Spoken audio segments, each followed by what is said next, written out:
good moment. Wonderful backdrop. Thank you. Human backdrop, natural backdrop, we've got it all. All right. Please, everyone, make yourselves comfortable.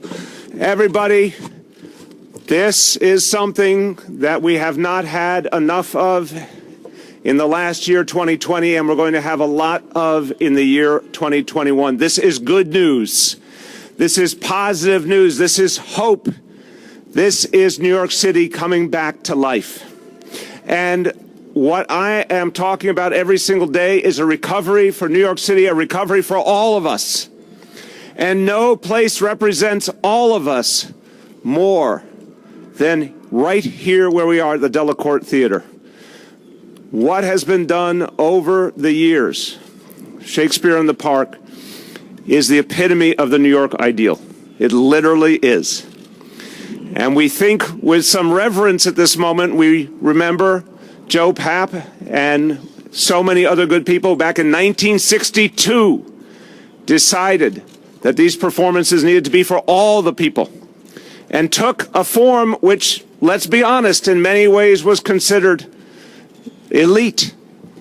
Shakespeare was often seen as only for some and those most privileged, and made it open to all, populist in the best sense of the word. And this became a New York icon. But it's a New York icon not just because it's wonderful theater, not just because it's free, but because it represents us and our ideals, a place for everybody. So for this to be coming back is a great harbinger of better things to come in New York City. I have to tell you, for a lot of people, there were many, many painful, difficult realities last year, but the absence of arts and culture, the sense that the thing that gave us the most hope and spirit was gone, that was in many ways one of the most painful realities. But I am happy to say the Bard is back in Central Park, and 2021 is going to be wonderful. And people will be able to come back and enjoy. And I want to thank everyone who is a part of this. I am joined by wonderful performers and cultural leaders from the Outdoor Nonprofit Performing Arts Coalition, a wonderful organization that does great work, but definitely needs a shorter title or an acronym. Okay, we got to work on that. Some constructive criticism, just a little there. But everyone you see here, and my thanks to all of them, everyone will be bringing arts and culture to the people of New York City, outdoors, making sure that people can participate and enjoy it regardless of income, regardless of ability to pay. And that is the New York way. And when we think about arts and culture in New York City, we think of us, we think of who we are. It's our identity. There's no place in the world that brings together so many cultures with culture, that literally represents the voices of all of humanity more than New York City. That is enough reason to celebrate the conscience that our artistic and cultural community provides, the way our democracy is protected and refreshed by all those who speak and sing and perform. But if you want a more mundane reason, the lifeblood of New York City is also arts and culture. Our economy runs through arts and culture. Listen to these numbers. The arts and culture industry in New York City employs almost 300,000 people. We all know that folks come from all over the world to see our performances and cherish those moments in New York. What does it mean for our economy? $110 billion a year in economic activity. And you may say, well, all that happened in 2021. Maybe not all of that in 2021, but very soon you'll see it come back stronger and stronger and stronger. And we need it for all the above reasons. So my deep thanks to everyone who's here. You're going to hear from a couple of my colleagues in a moment. I want to give a special thank you to Tony Plana, who is going to grace us with a performance, and to all the folks in the city government who care and help to make this happen, everyone at the Parks Department, including our Parks Commissioner, Mitch Silver, everyone at Cultural Affairs, including our Commissioner, Gonzalo Casals, who has dressed for warm weather with a warm look. But this is the beginning of something beautiful and powerful, and I have a little quote to end from Henry VI, Part 3.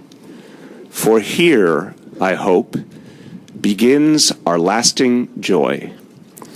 I think it will be true. I think our lasting joy will begin right here. And someone who has brought so much joy, so much enlightenment, and has taken the idea of the public theater and built it to be even stronger, clearer, louder, better, deeper. I am honored to call him a friend, the artistic director of the Public Theater, Oscar Eustis.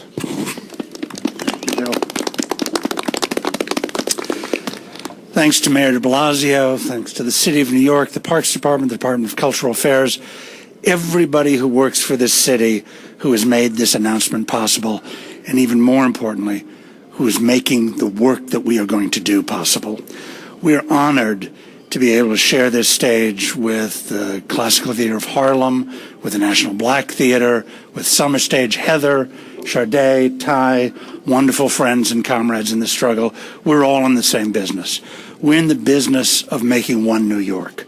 We're in the business of making one New York by making sure that the culture of New York belongs to everybody. Because it matters that the economy is going to get going again. It matters the theater is going to be part of that economy. But it also matters that this theater is going to be free. There is no economic barrier for anybody to come here and see the best that New York culture has to offer, which means that the Delacorte is a tool for knitting together the fabric of New York, for making us feel our sense of citizenship in a palpable way, for laughing together, for crying together, for getting sunburned waiting in line together. This collective experience is what makes New York special, because it can't be bought. It's not a commodity. It doesn't have a price tag on it. At the same time, we have to acknowledge that our field, the New York theater field, has been devastated by this pandemic. Everybody in my field has been unemployed 100% since March 12, 2020. No performers have been working, no backstage workers, no technicians, nobody. And for most of us, their side jobs vanished as well because they were in the service economy with restaurants and bars. So I urge you any way you can to support those artists and theater workers who will help bring back this. Please, please do. It's incredibly important.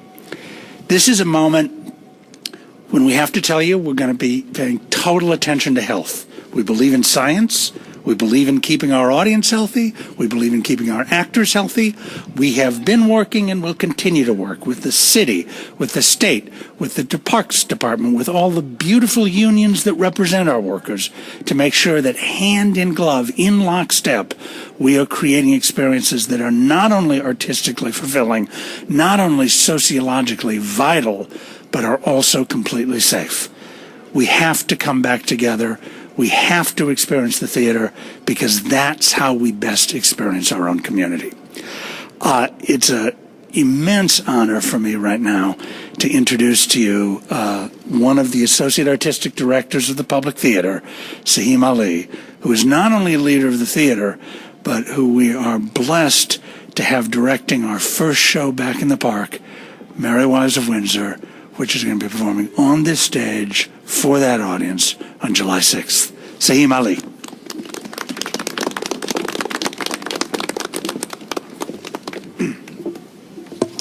Hi, everyone.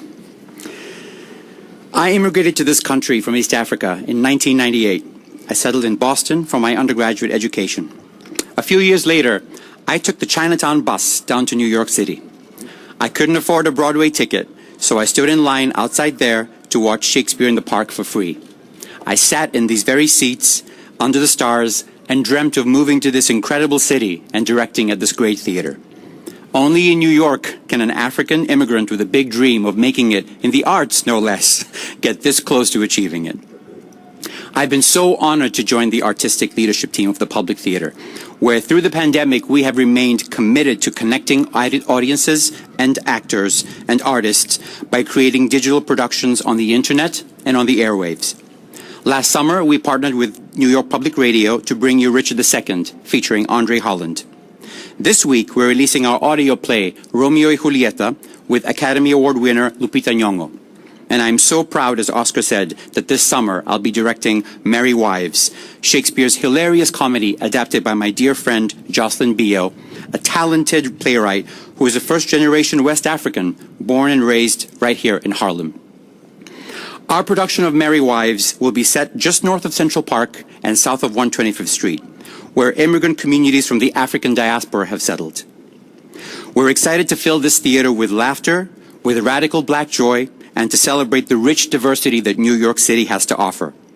Free Shakespeare in the Park is one of the great summer traditions of our city, and the entire staff of the Public is committed to creating a safe space for our performers to rehearse and to perform, and for audiences to enjoy live theater once again. Now, we're still very much in the planning stages of Merry Wives, but we wanted to share with you some of Shakespeare's words today, taken from our production of Romeo y Julieta. Here to perform the opening monologue from the chorus from our bilingual adaptation in Inglés y en Español is the esteemed theater and television actor and a dear friend of the Public, Tony Plana.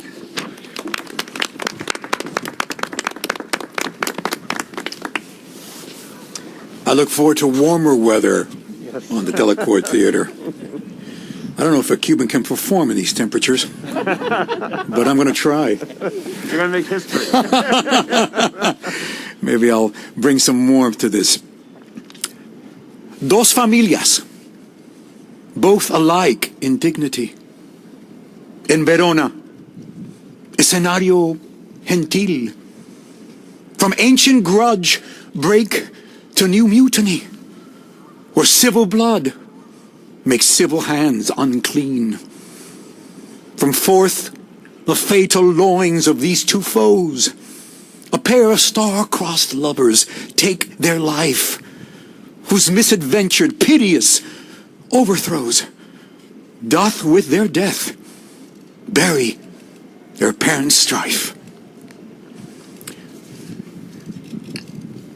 Su pasión impetuosa y cruel destino, con la furia obstinada de sus padres, que solo se extinguió al morir los hijos. Nuestra escena en 2 horas va a contarles, the which, if you with patient ears attend, nuestras faltas sabremos componer. Thank you.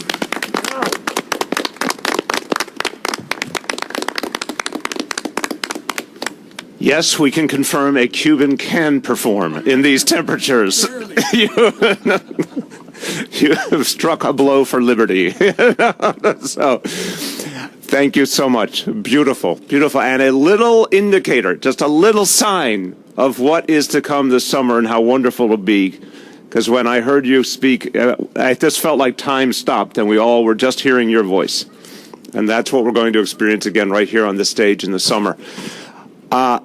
The idea, Eustace, of standing in line and getting a sunburn feels very good to me right now.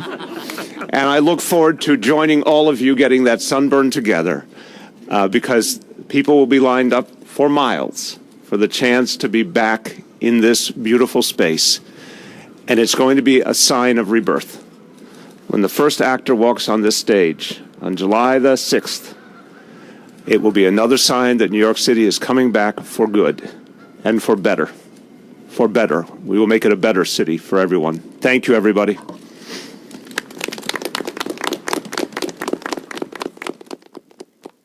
All right.